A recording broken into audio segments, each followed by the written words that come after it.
What's fun? Good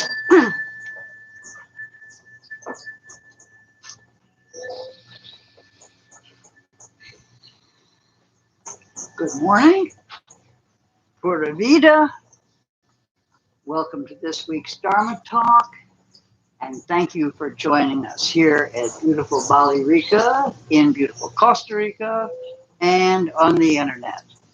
We'll begin with our usual meditation session. And Pam is going to guide us in a mindfulness of body and breathing meditation so that everybody can let go of any cares and concerns you might have had when you showed up here this morning. Okay? Excellent. Go.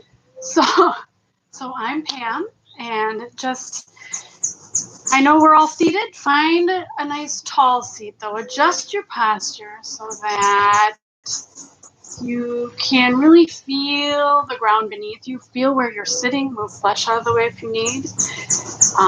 If your feet, try to plant your feet. If you can't touch, maybe get a block or something under your feet so you can feel your feet down, feel your seat down. Roll the shoulders back, open the chest, shake out any tension. And then take a big breath inside out. Just rest your hands in your lap. Let your shoulders drop away from the ears. Feel yourself spread out on your chair. Bring your attention to your breath. And just notice the breath in the body.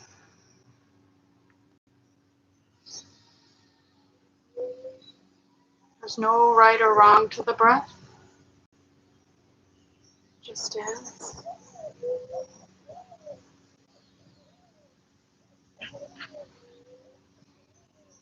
Eyes open or eyes closed, it really doesn't matter. Just feel the breath in the body.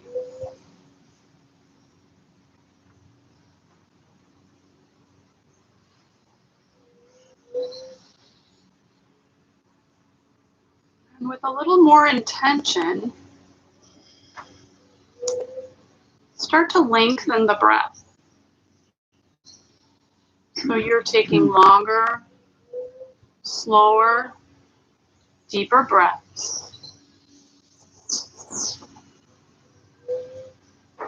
On the inhale, notice how the rib cage expands. Feel the rib cage relax on the exhale. Notice how the belly fills.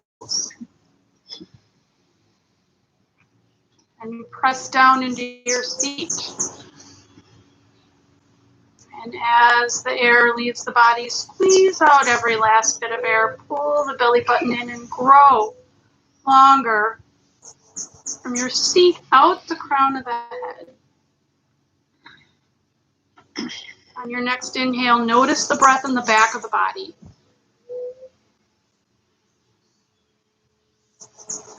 The lungs filling, reaching all the way down the back, along the spine. Exhale, grow longer.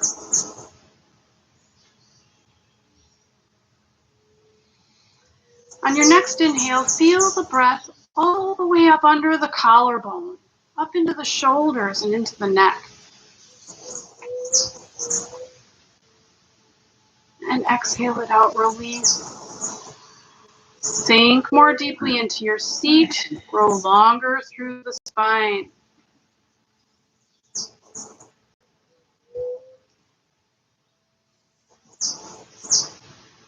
Pause for a moment with the breath.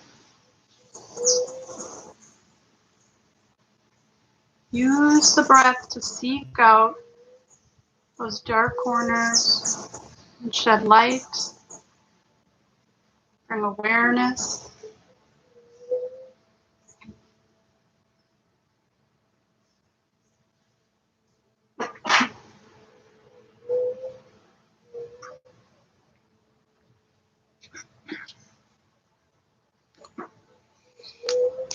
open the eyes. Just let them flutter open. Turn the wrists a few times.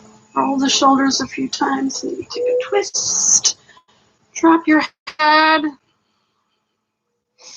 Lift your head. Raise the arms up overhead. Inhale. Exhale. Down to the heart. Namaste. Namaste. Thank you for inviting me. Oh, thank you. Who has our chime? There. The queen. The queen. That was good. Well, I hope this has left everyone relaxed and receptive. For those of you who are new to the Dharma, and I know Alan is anybody else really new? Okay. Well, this is the talk for all of you who already know it, and for those of you who have never known anything at all about it. It doesn't get any more fundamental than what we're talking about today. So that's a good thing. I do have to say that what we are talking about, our topic, is a really dandy one. It's suffering. Now, you know, in the West, we don't sell things that way. It's really kind of hard sell for Buddhism that it's about suffering, and they forget to add the cessation of suffering. But the Buddha said, I came to teach only two things, suffering and the end of suffering. Today, we're going to talk about the first two noble truths, and Sharon presented us a couple of weeks ago, and I haven't had a chance to, okay, can I put that out? To thank her for it. Yeah, it's a very good thing to have, and all of Buddhism, which spread all the way from the south of India, all the way to Greece, through many, many countries, and for 2,600 years, all of it traces back to these four truths, which were the truths that were given in the first course by the Buddha after his enlightenment. And he managed to do something that practically no one else has ever been able to do. He was able to explain how to get out of all of our problems. And it's not a simple answer. We're going to start, though, with the problem.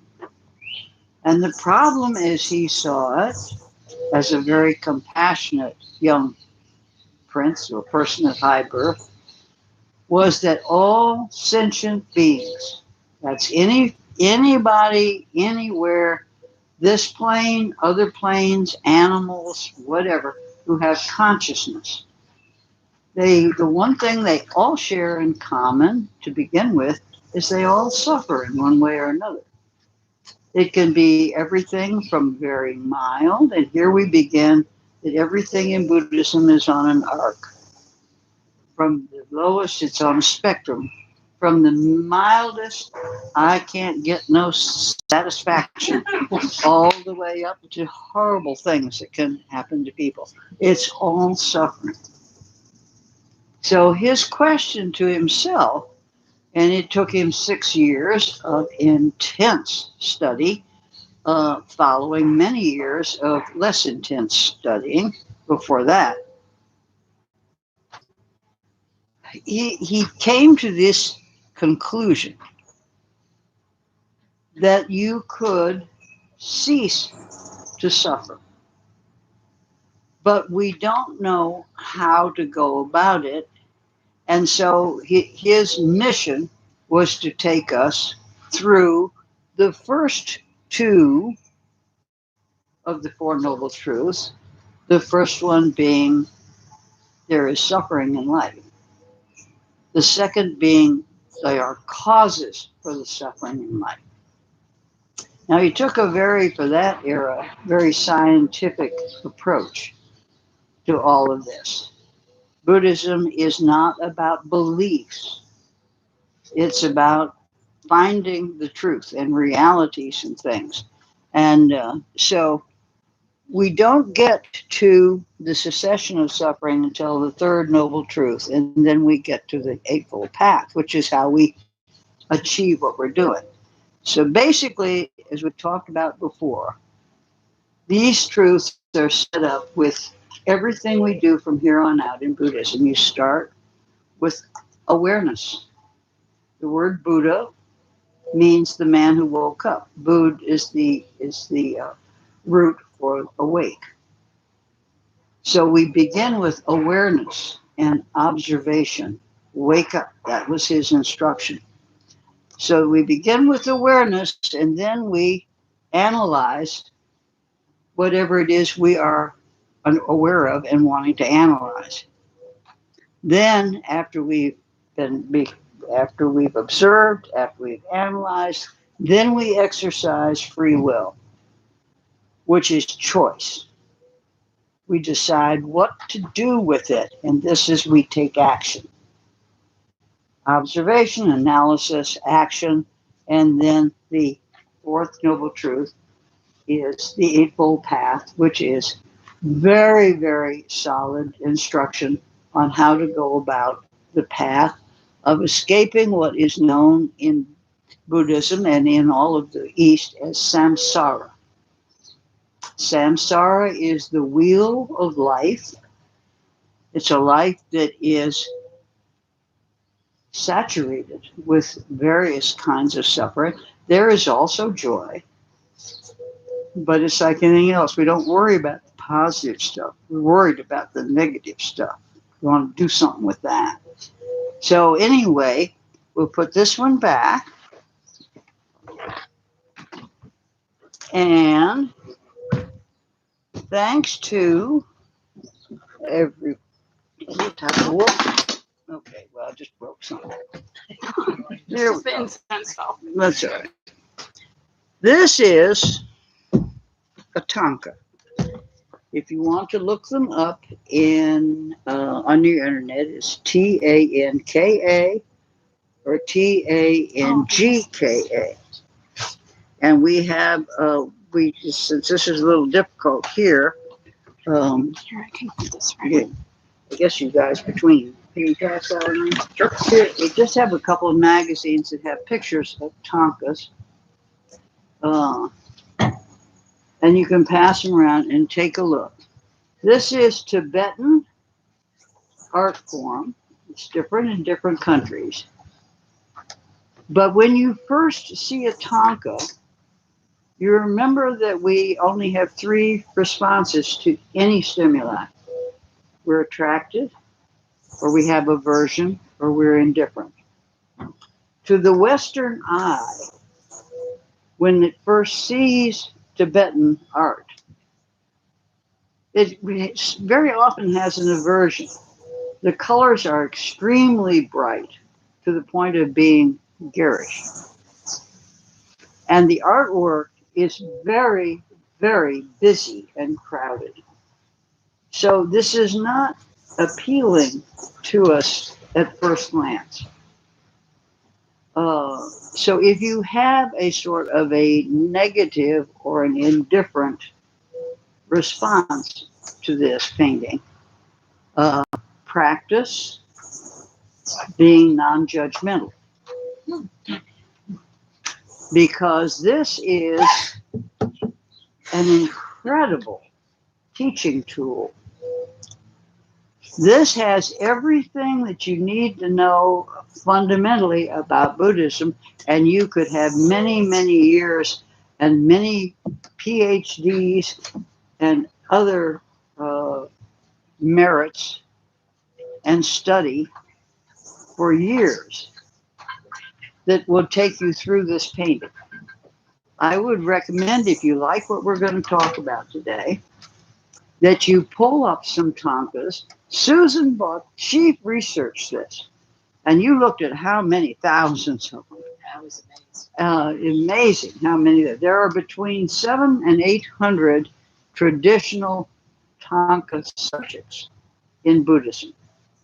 The two most famous are one of this, which is the Thangka of the Wheel of Life, which is the first two noble truths. The other is one you may be familiar with. It's a mandala that not only is done in painting form, but is done in sand. And you may have seen where the young Tibetan monks work on the sand mandala, and they're absolutely beautiful. And then when they're through, they wipe them clear. Everybody seen those? Mm-hmm. Yeah. So those are the two most famous, but they are any and every subject in Buddhism is covered with Thangkas of one kind or another. They all have a very specific format. Now, the individual things in the painting can be different, but the format is the same. So here we go. We're going to take a trip through the Thangka. This is like an undergraduate program, a graduate program, and a lifetime of study and practice and understanding. The first thing we're going to do, which is not usually done first, but we're going to do it, is where are we going with this? Where you're going with this is in this upper corner, left-hand corner. And it is the Buddha, and he is pointing. And he is pointing in Thangkas. Of course, I can't see them, so I may not be exact. I've got two people here that can help me if we have to get down to it. But he's up here, and he's pointing to the moon. And this is enlightenment. The moon is a symbol for enlightenment. And the Buddha is saying you can escape this wheel of suffering. And when you do, you will be, it is enlightenment, which is liberation from suffering.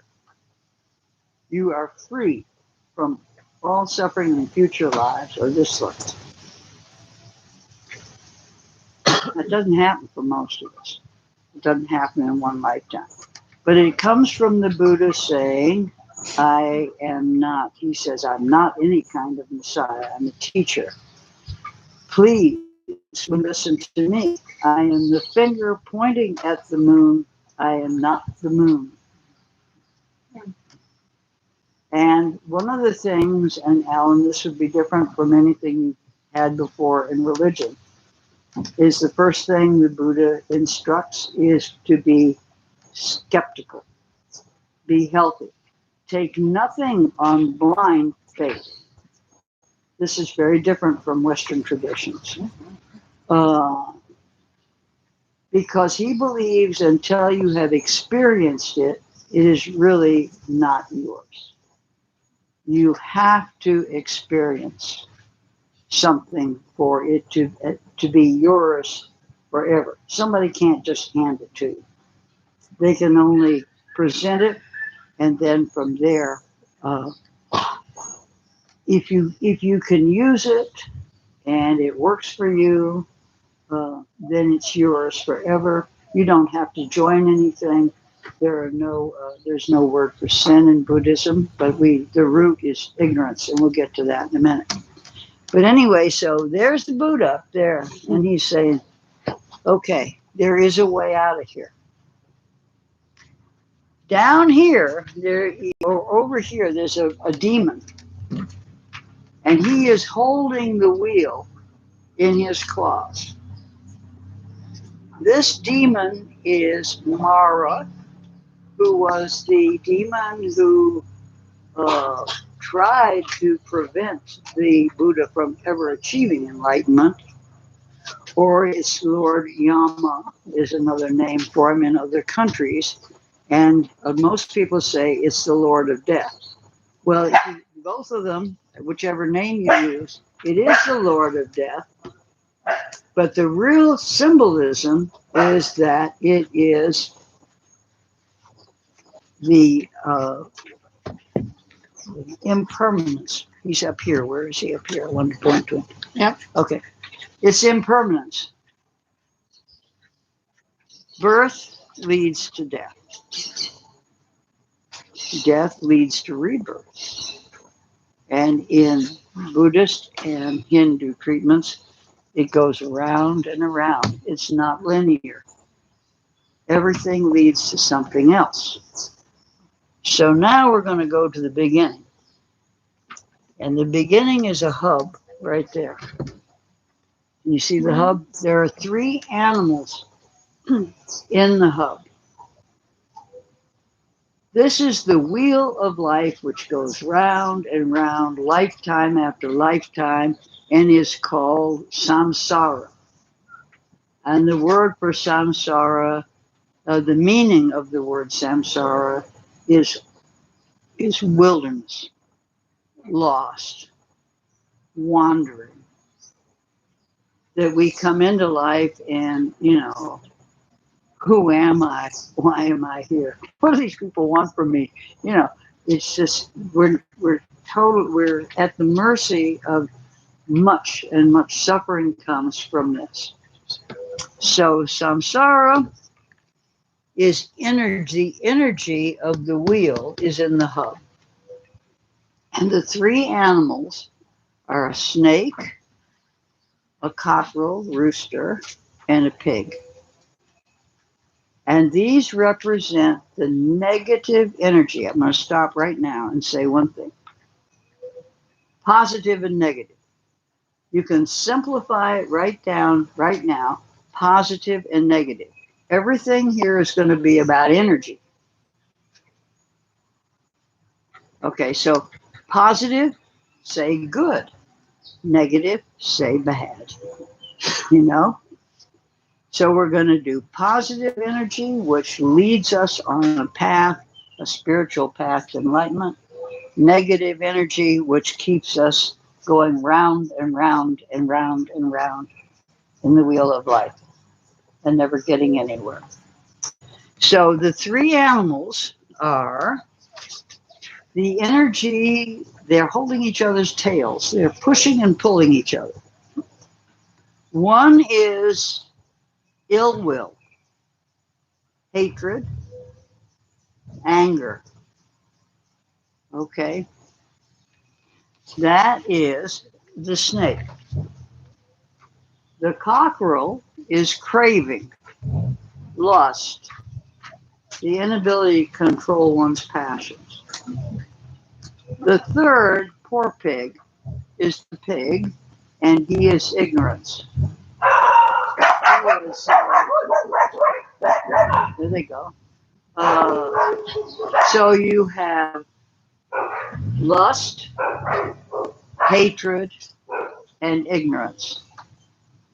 And these are what we need to work with if we're going to overcome suffering. After that, you'll see 2 sides. One is white and one is black. That's karma. The energy that's being generated, of course, there is also positive energy. But we're dealing with suffering in this painting. It takes every bit of what this painting can offer. Okay. Brings about action. What we think, say, and do creates karma. Karma is action. So as we think, we direct our lives. We create our personalities and our characters and even our destinies. So here we have these 3, and they're creating the energy. And the energy is directing the lives in either positive or negative, ups or downs. In every spiritual tradition, positive and good are up. Negative and bad or even evil are down. And so it is with this painting. And so it is with Buddhism. But that's what, so now you have your karma, you've got your energy. What turns the wheel of life for suffering is that you get to the good stuff when you get to number 3. Okay, so there you have that. And now you have 6 realms around that. There are like 6 slices of pie, 3 above and 3 below the center line. Okay? Up is positive and the good side. But you remember, all of these are realms of suffering. So even the good side, which is known as the heavenly realm, involves suffering. This is also called the Deva, D-E-V-A. In Buddhist time, you still had all the same gods with the little g that you have in Hinduism and with the Greeks in mythology and everything else. So these guys in the heavenly realm up here are the opposite of these guys down here who are in the hell realms. There are 20 heavenly realms and only 18 hell realms. So see, it isn't all bad. Okay. Now, Ruthie, huh? it's the first time you mentioned the hell. Is that Hell realms down here. Is that just badness, or is it hell in terms of Christianity? Well, well, hell is anything that makes you suffer. Okay, so it's generic. I've had some hellish hangnails. You know? The one I love is the nun who gives such good talks, Jetson Tenzing Palmo. She says, Buddhism shares one thing with the Muslims. The guys wrote all this stuff. And in the heavenly realms, of which there are 20, the first bottom one, which is the grossest, is if you are to satisfy all your appetites. And the Muslims say when you die, if you've been a good guy, you get 72 virgins. Ooh. And if you're a Buddhist, you get, I think it's 14 nymphets with pink souls on their feet. Anyway, Jepson says, if a woman wrote this, that would be a hell realm. So there you go. It's all in how you look at it. But anyway, the people in the heavenly, they are the beautiful people, the rich, rich, rich people, the people who have everything they ever could want. And they're still not able to avoid suffering. And the reason that they, number one, have for losing their place, because remember, we're talking rebirth here. So what happens is your karma is going to take you, what you imprint, what you do in your life. The only thing that goes with you when you die is store consciousness. And if you can go to the heavenly realms if you've done all kinds of good deeds here. If you've been a really good person and you've done, doesn't matter whether you're rich or poor, but if you're a really decent person, you will go to a heavenly realm in your next life. The problem is, over the eons, as you stay there and you stay longer in those realms, according to Buddhists and others, we don't know how they know that, but they do. You become complacent. Yeah. And you become entitled. And you begin to lose the compassion that motivated you for all the good deeds that put you in the heavenly realm. Okay. So all of a sudden, you who are rich and beautiful and never can be too thin and all that good stuff, you die and you find yourself in another realm. Okay, so you go down to the bottom realm, which is the hell realm. There are 2 hell realms, major. There are 18 actual realms within 2 major hell realms. One hot hell and one cold hell. Now, right now, make it real clear, these are not actual places. In Buddhism, the hell realms, the heavenly realms, the other realms we're going to be talking about are states of mind. Okay? They're states of mind. We were talking about the horses, and people said they were so angry. They had compassion for the animals that they rescued on the one hand. That's a heavenly realm.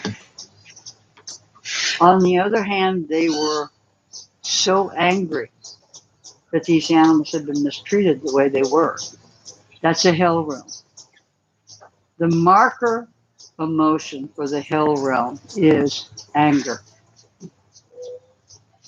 Anger ultimately leads to violence against yourself, against others, in some way or another. It always has an element of blind violence, reactionary, not responsive. But you have two kinds of hell. One is the hot hell, and that would be for cruelty, abusiveness, that kind of thing. The cold hell is for sociopaths. We're going to get into that a little more with the hungry ghost. These are for the people who deliberately and without any feeling whatsoever will cheat you. They'll steal from you. They want what they want, etc., etc. Now, the hot hell is for the guy who, has a murder passion or what have you. Or it can be as mild as your emotions. So a hot hell emotion is anger. A cold hell emotion is, I don't even care. Let him die. You're in a hell realm. It's a state of mind and emotion. So those are the top and the bottom.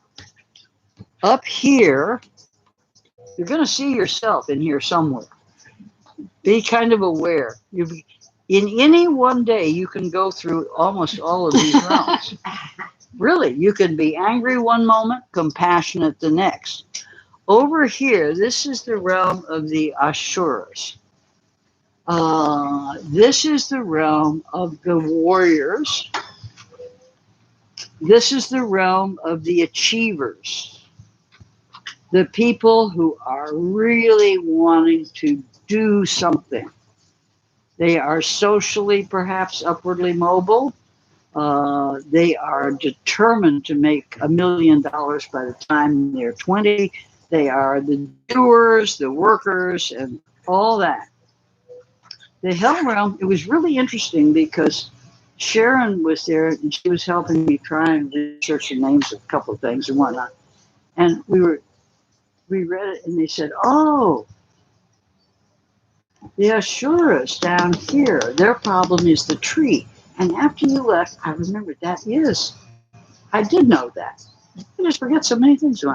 Anyway, so down here, in most of the pictures, there's a tree. And the roots and the trunk are in the Ashura realm, the realm of the doers, the achievers, the be-somebodies. The fruit of the tree and the top of the tree are in the heavenly realm, and they get all the fruit. And the Asuras who are knocking themselves out only get the trunk.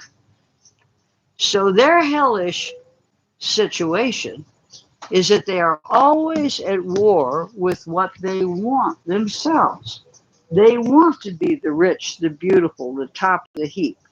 They want to have the fastest growing company or country or whatever. They want all that. They want the fruit of their labor. They don't want it going to somebody else, particularly somebody who just inherited it, and just it fell in their laps like ripe fruit when they have struggled so hard. So their problem is envy, jealousy for what they have, envy for what others have, and continuous stress in this hell. There's continuous anxiety. It's a hell which has a lot of paranoia in it. I've worked really hard to get where I am, and that guy wants to take it away from me. There's an old saying, and Sandy, you're my Shakespeare person. Uneasy rests the head that wears the crown. And that's from one of Shakespeare's plays. The more power you have, the more you reach what you want in this case, the more fearful you become of losing it. Okay? Somebody's going to get it. And then you also become more resentful of the people for whom it all seems so easy. They're the easy people. Okay. I'm going to jump across over here because it's similar to this one on the diagonal. And that's the realm of the hungry ghost. Okay.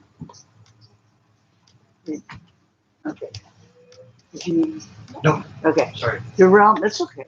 The realm of the hungry ghost. The hungry ghost is a giant with a pencil thin neck and a huge belly and a little bitty mouth. He can never get enough. There is no way that he can satisfy his needs. This guy up here is suffering because of being an overachiever or an achiever. This guy over here is just simply needy. This is the realm, the hungry ghost is the realm of addiction. The person who cannot satisfy his needs. And when we went to the three animals, the cockerel is represented in craving. I want, I want, I want, I need, I need, I need. And I can never be satisfied. There's a very good book on addiction by a psychiatrist named Gabor Mate. Anybody familiar with him? Yeah. He does a lot of good stuff. And the book is titled The Realm of the Hungry Ghost. This is a very sad realm. Buddhists have a great deal of compassion for the hungry ghosts. They even will put out something for them in small enough amounts that maybe they could take it on their tongue. They try to nourish them. But you cannot nourish a hungry ghost. And people who deal with addictions know that very well. It's very difficult to do that. So their hell realm over there is too much, is never enough. You can't, because they can't swallow it. They can't take it. So they can be in an elaborate banquet, and they will starve to death in a banquet. Okay, everybody know that. Okay, now, so that's that realm. And down here is the animal realm. The animal realm, its diametrically opposite is the human realm.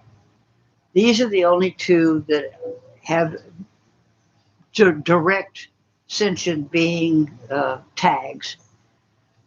The difference between the human realm being in the top area and the animal realm being in the bottom area is that with the human realm, this is the only realm in which we have free will to the point of being able to control our own lives and destinies.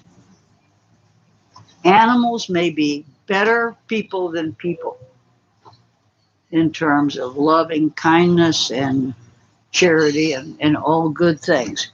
But an animal is unfortunately a victim of circumstance.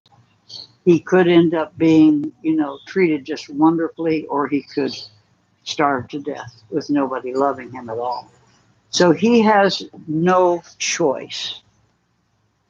The human realm is the best realm to be in because most of the sufferings we're going to learn in the third noble truth are in our minds. The third noble truth says pain is inevitable. Suffering is optional. Okay? He doesn't have the option. The dog or cat or horse or whatever doesn't have the option. They are at the mercy of others and of circumstance. Okay, but a person, we actually legally talk about pain and suffering. We separate them legally. So if you're going to sue somebody, you can sue them for pain and suffering. Okay, that's right. That's what it is. Ruthie? Yes. Sorry. I was just wondering, because you were saying that animals are like suffer to the consequences, right? Mhm. What makes us different? From the consequences. Yeah, That would be like karma. This is circumstances, not consequences. Okay, I mean circumstances, sure. Yeah, well, circumstances. Well, a dog is totally dependent on whoever owns him or wherever he was born, what his territory is, he cannot sit down and plot out a future for himself and make it happen. And You're talking also, about domestic animals rather than. Well, wild animals are restricted to their herd, to how much land they have, to territory. Only by humans. Huh? No. Only by humans and No. circumstance. No. No. Animals control their boundaries with each other. Right, With each they other. do. They do. They But- can't get on a plane and fly across the world. Yeah. They can't make no, planes. but like Kind of thing. But 60% of humans can't do that either because they're born in. Well, that's true. And a lot of humans are treated like animals, unfortunately. 60%, 95%. I didn't hear that.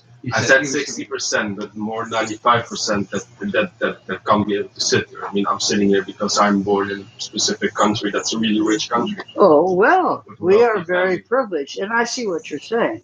If Yes, this- we are all. We're going to get to that when we get to this outer rim. We're going to get Okay. into that. So I But if you go down the road, the horses that were starving, they were at the whim of the people that owned them until someone else came along, saw their plight, and took compassion on them. They couldn't cut the fence themselves. They couldn't get out. They couldn't go to the vet themselves. So, they have to have intervention much more than people do. Anyway, you have way more options. And many, as you say, many people basically live at the level of animals. But that's the difference here in the Buddhist time. It is only in the human realm that you can literally be the master of your own fate, or the sailor of your own ship, or whatever. But also only when circumstances are at your favor. Mm-hmm. Right? That's right. Am I understanding that correct? Oh yeah. Okay, so if circumstances are not at your favor, you're basically in the animal realm. That's right. And these two realms are very interchangeable. Okay. I think everyone here has had animals that they know damn well were somebody in the last life.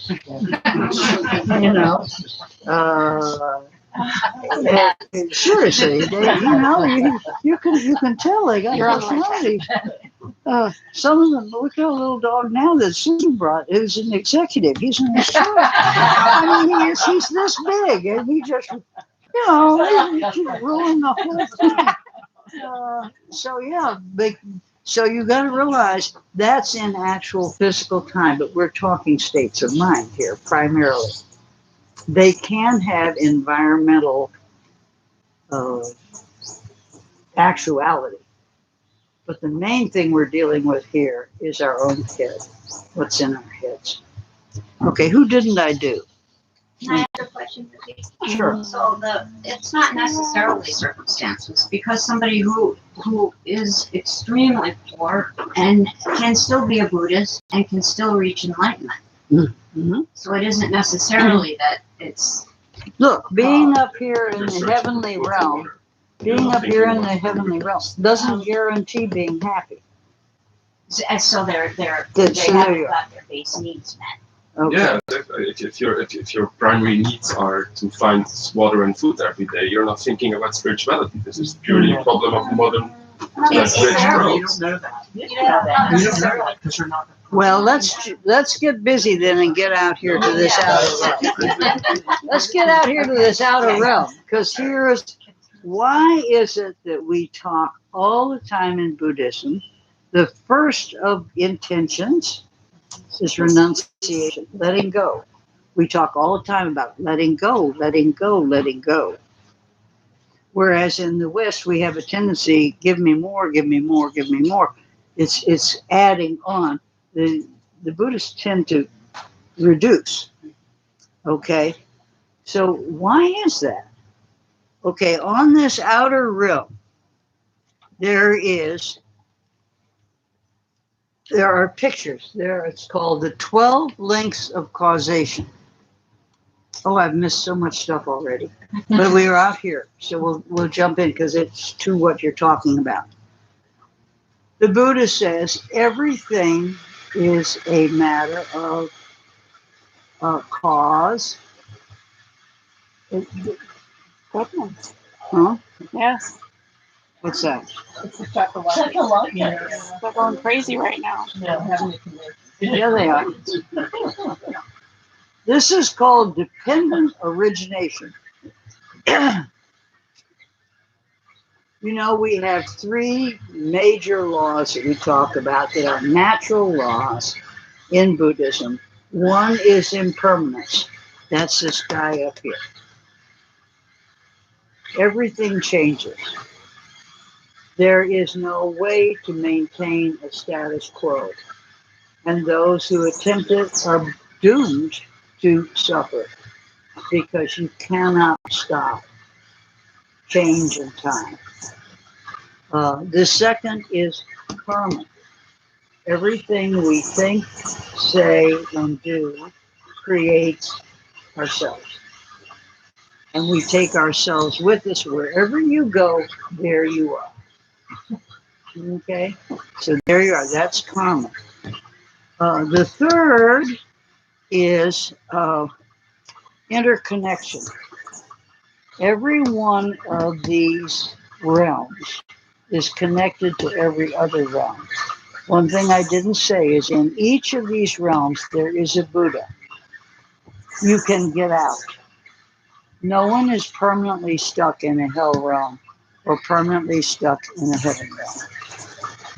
And on the middle way, for example, when people talk about, I'm kind of jumping around here, but when people talk about what happens to you after you die, you have three choices. You have people in eternalism. There is an eternal hell or an eternal heaven, or maybe a purgatory or something in there. But basically, it's something forever on a linear scale. There are people, so that's what happens to people who believe in a life after death, one life.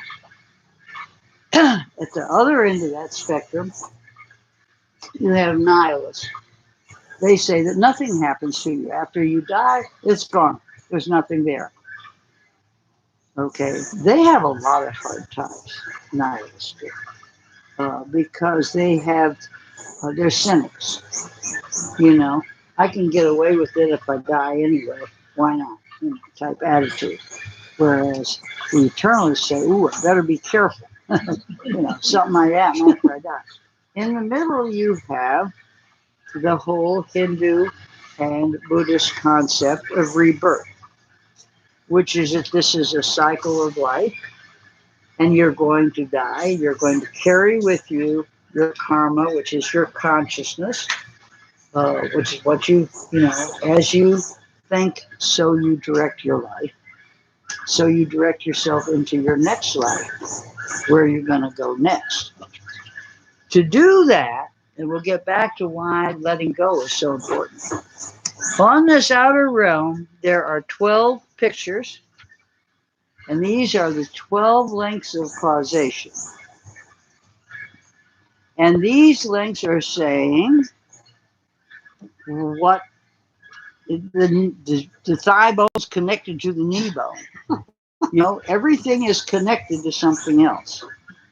Uh, I'm trying to think of his name that I like so much. Carl Sagan. Oh. I love it. He says, if you want to bake an apple pie from scratch, you must first invent the universe. And the Buddha worked on the same principle, and the quantum physicists loved the Buddha because he worked on the same principle, which is reductionism. So you start here and you take it back a notch. Why did this happen? Because that happened.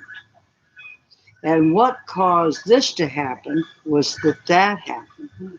And this takes us to the important concept that which has the nature to arise has the nature to subside. So in Buddhism, everything goes up and it comes down. And that's a natural law.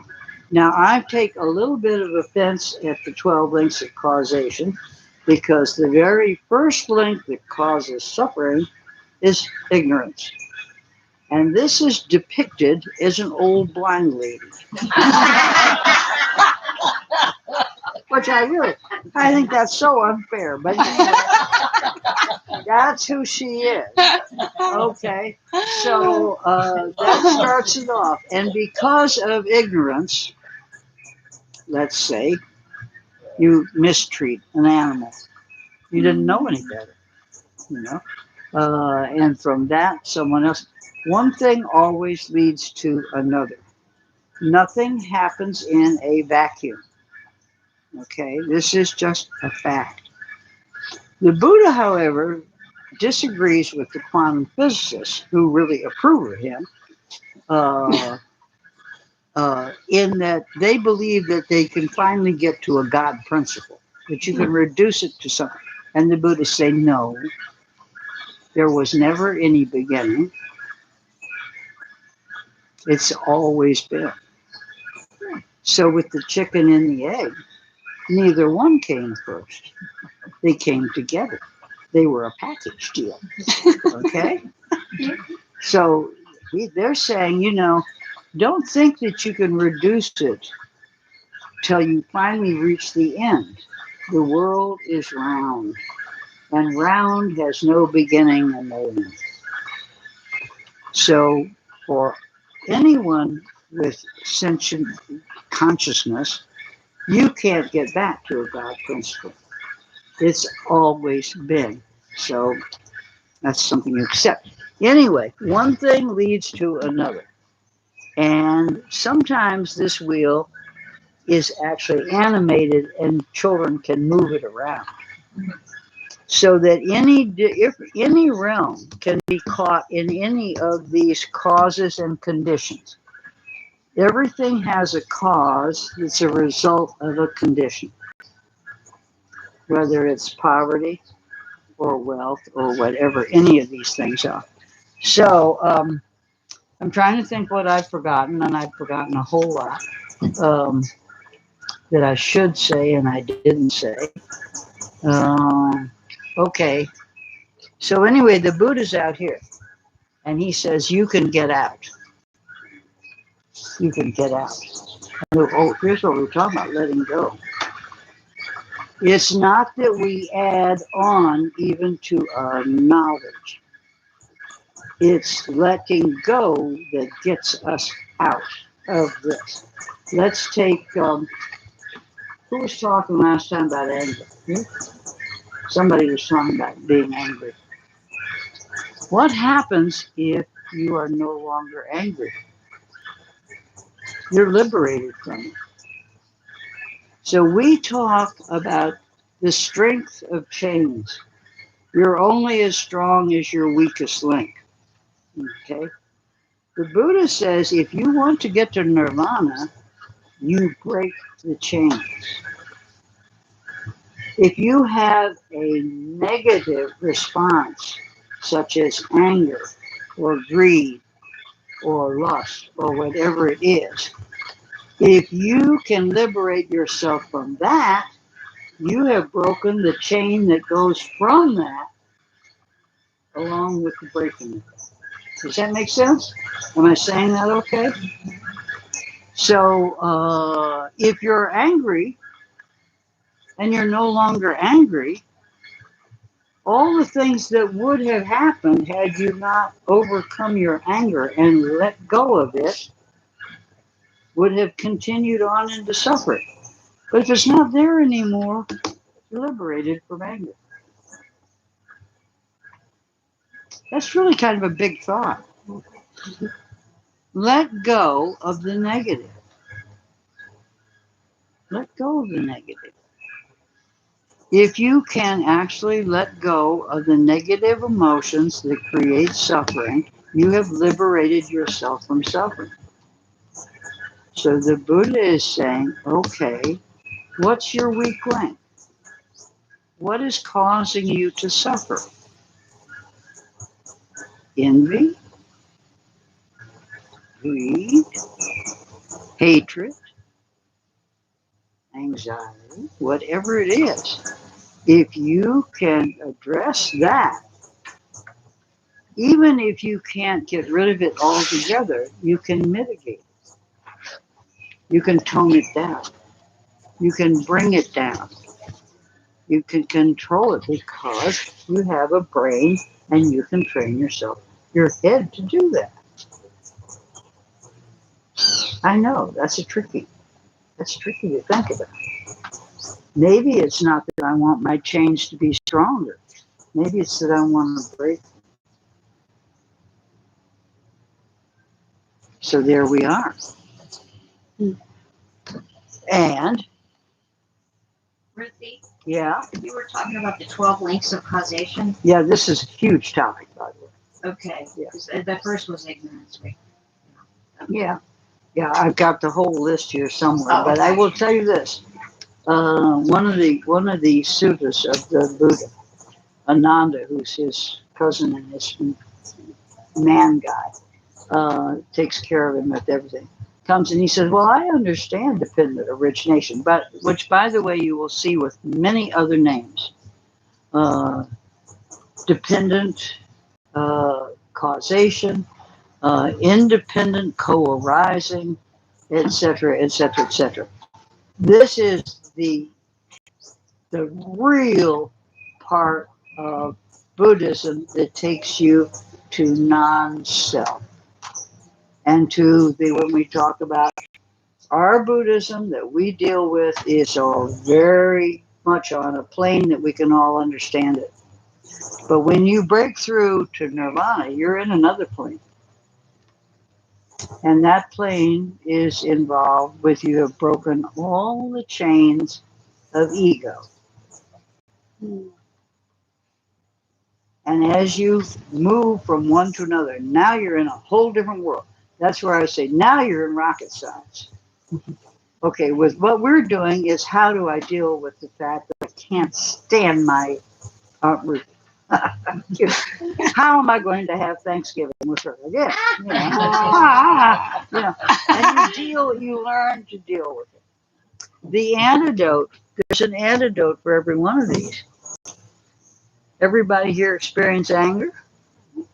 Loving kindness is the antidote for the hell realm. Generosity is the antidote for the hungry ghost realm. If you can't get enough, you can at least start to give away.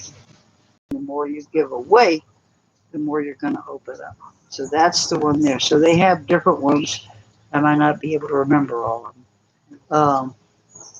If you take a Thangka like this and you sit down and you really examine it, you will see that each of these realms has multiple that they're subheadings. These are just like chapter headings.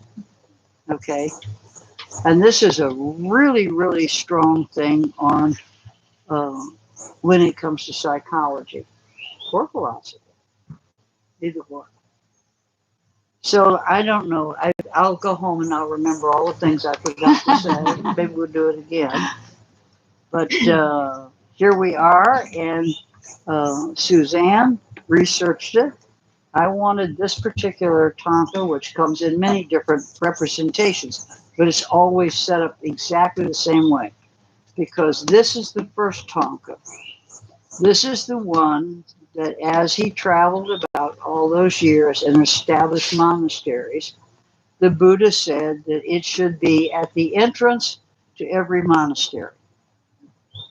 And to this day, all Tibetan monasteries have, and many others, in fact, now do, have this at the entrance, the primary entrance has this Thangka, and for nunneries, it's on the inside. Of For the monks, it's on the outside. For the nuns, it's on the inside. Don't ask. I don't know. Anyway, that's the way it is. So it's a teaching tool. The monasteries, of course, were universities. They were not religious. They were for teaching the people. A little bit about the Thangkas. The Thangkas were painted on a cotton canvas that they wove themselves. And the cotton canvas had sticks on either end, and they scrolled them, they rolled them up. So they were called scroll paintings. And this way, they could put them under their arms, leave the university. They didn't have a computer, but they would walk out to any place in Tibet, and they would carry with them the Thangka, and they would teach from this. So this was a teaching tool. As I say, there's 700 to 800 different Thangkas that can be taught. This just happens to be, this is a primer. Why, if I might, why are there so many? This seems to be the center, if you will, of the whole. Each and every, well, you have one that's the life of the Buddha. You have one for every one of the Buddhist teachings. Okay. You So it have goes into one more for detail. each of the causations. You have one independently for each of the realms. In other words, this is just like chapter headings. This is like, this is like, Everything. this is a starter. Okay. Can I So- ask a question real quick? Sure. It's been fascinating the way you explain the structure of all this. It's a very intricate painting. Very intricate painting. In fact, we ought to take it around. Who creates it? Because it takes a long time to decide what colors and what's The there. painters, So who are the painters? you can go there, some in here, you can pass that around if you want. The painters take as much as 20 years before they're really considered masters. That's what I'm- There are absolutely beautiful paintings when you get to appreciate them. The colors are very primary because they are made from grinding precious and semi-precious stones, and they form the color. So the blues are very blue. They come from lapis lazuli, or how do you pronounce it? Lapis lazuli. Perfect. Perfect. So, but they have, so they make their own paints, but they weave the cotton, and then I have it here. What did I do with brocade? Yes. Yep. Here's the Okay, brocade. this is all I had that would be similar This is the to top it. in your left hand. Okay, there we go. This is brocade. And this is not from a Thangka, this is from something else, but they framed them in brocade. So they were made of soft cotton that could be rolled up like this. And they framed them in brocade like this. So when they were taken apart, now Tibet is a very cold and colorless country. So they happen to particularly like very rich, warm colors. Some other countries, on the other hand, have very cool type painting. So it's what works. But that's how they framed him. And as I say, they rolled him up and took him under their arms, and they traveled around the country as teachers. And so anyway, anybody see themselves in there anywhere? Yeah. So that's a starting point, and you take it from there, and you say,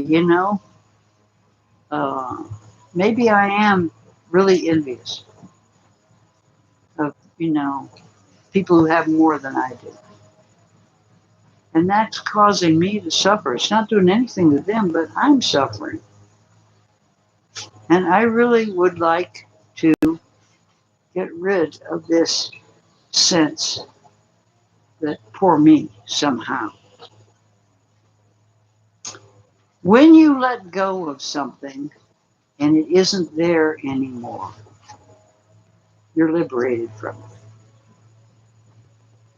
So the more things that are negative in your life that you can let go of, be liberated from, the calmer, the more tranquil your inner self will be. And that is what constitutes happiness for Buddhists, is total peace of mind. The more peace of mind you have, the happier you are.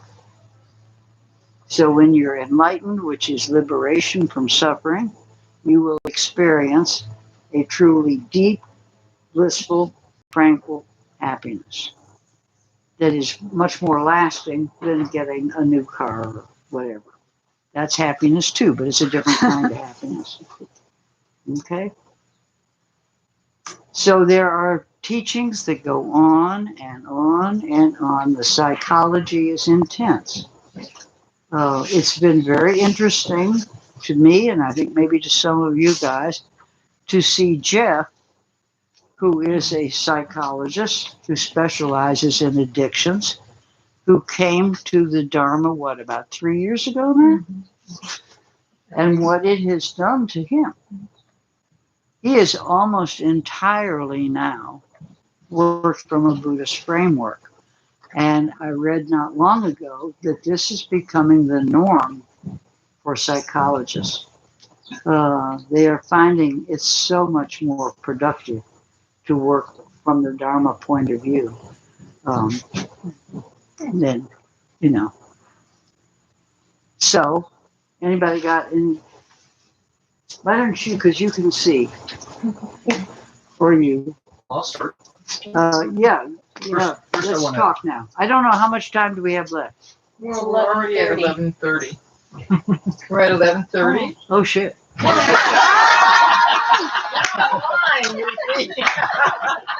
That's pretty good for going through the whole I Thangkas. gotta tell you. Let me tell you. Here's the real skivvy on it. We make jokes about our 20%. You can be 80% Buddhist, and there's always a danged 20%. Mine comes out in words like that. But it happens, and we can't be enlightened until we've let go. Things like that, and I can't let go of that. So if everybody's cool, let's have a little open session. We'll let Mark start it off. So I want to thank you for sharing the Thangka with us. It's there are a lot of different things that come through different spiritual paths, and they come through the form of artwork because books weren't available. And it's a lot easier to look at a picture and remember the story and recite the story, and then how the story interrelates with other parts within the picture becomes very important. However, to simply describe the Thangkas that you've done was wonderful. Good. However, there's so much more in This is just literally just the very thin veneer of We'd be here top. for months just having the conversations about the one Thangka and how it interrelates with the other aspects. Well, that's right. I'm not kidding when I say this is a lifetime of study in a even if it's taken us a little overtime. I think we started late. One of the lamas that I saw in India when we were talking about it, because I was sincerely interested in it, and he held his hand up very gently and said, "Are you asking questions because you're serious and curious, or because you're trying to prove a point?" Mhm. And I Good was like, question. "Wow!" And he said, That's a "Welcome very to the good Thangkas." question. So Welcome to, the pseudo-intellectual in all of us. yeah, You know, so there we Well, go. how about if we do the mindful meditation and then we have a group talk after, whoever Sounds wants to good. stay the simple. You want to do a meta? Yes. Okay.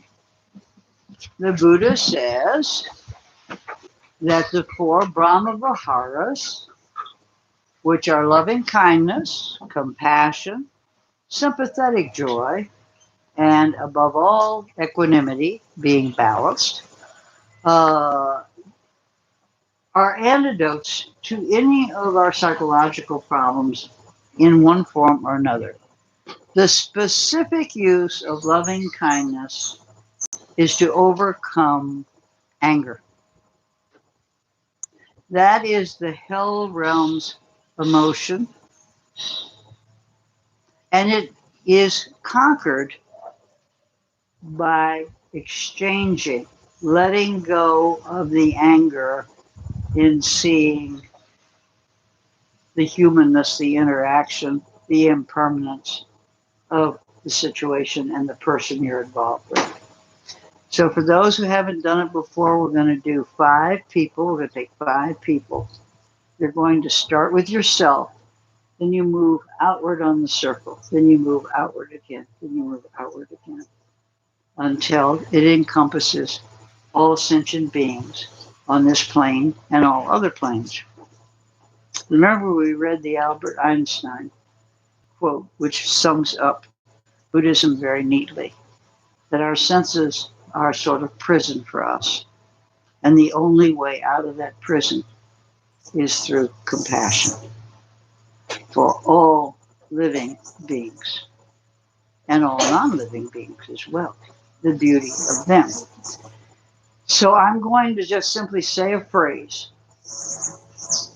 and you're going to repeat it to yourself with an image of the person you're saying it to.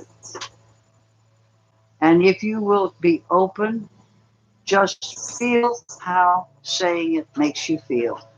Be aware of its impact. Okay, ring ding. Get comfortable. Take a deep breath. And to yourself, as if you were looking in the mirror, say, "May I be well. May no harm come to me. May I live with ease." That's equanimity. May I live with ease, calm and peaceful.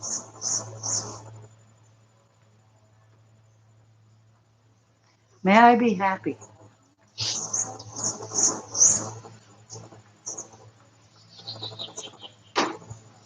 And now we bring to mind someone we love dearly. Could be someone living or dead, near or far. Look at that person. Smile to them and say, "May you be well.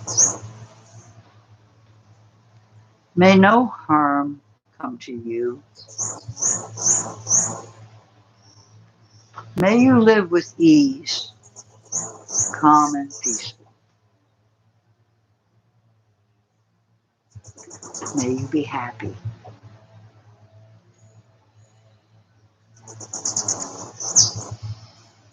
We take another breath. We smile. We move on to a neutral person, someone we may not even know their name. If so, just simply address them as friend. Someone maybe that we see often, but we aren't really intimate in any way. We may not, even know which house is theirs, but we see them on the road. So we look at them and we say, "May you be well. May no harm come to you.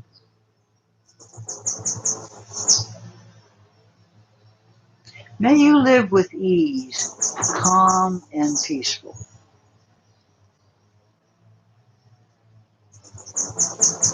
May you be happy.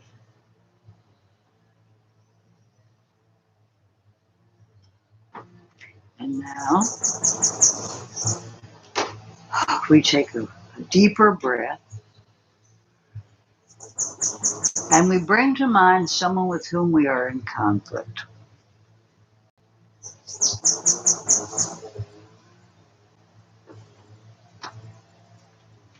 They don't like us. We don't like them. We've had a grudge going for a long time. Whatever the circumstance, it doesn't matter what the circumstance is. If there is animosity, you want to be free from it. So you bring them to mind and you say to them without any malice at all, may you be well. May no harm come to you. May you live with ease, calm and peaceful. May you be happy.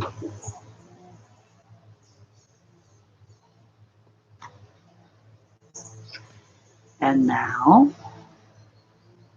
we take our hands, put them over our hearts, because symbolically this is the only place in us that is spacious enough to embrace all sentient beings. And we think about how many people there are. 7 billion or something like that on just this planet. We don't know how many universes are out there. So we just open ourselves to everyone, everywhere. And we say, may all beings everywhere on this plane and all other planes be well. May all beings everywhere be safe.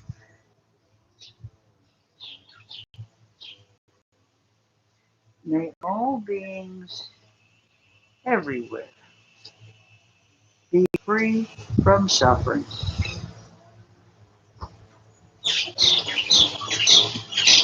May all beings everywhere be happy.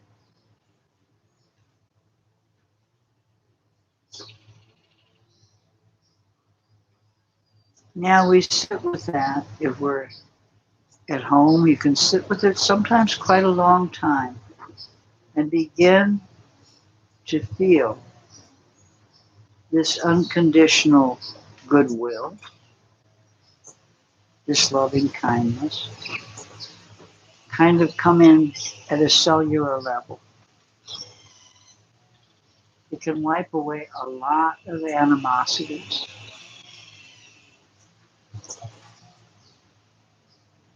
And then when we're ready, we open our eyes, bring our hands back into prayer position, and we close with this from the Unitarian Church. Go in peace. Go making peace. Living gently. Loving mightily. And bowing to the mysteries. Okay. Thank you. Ding, ding.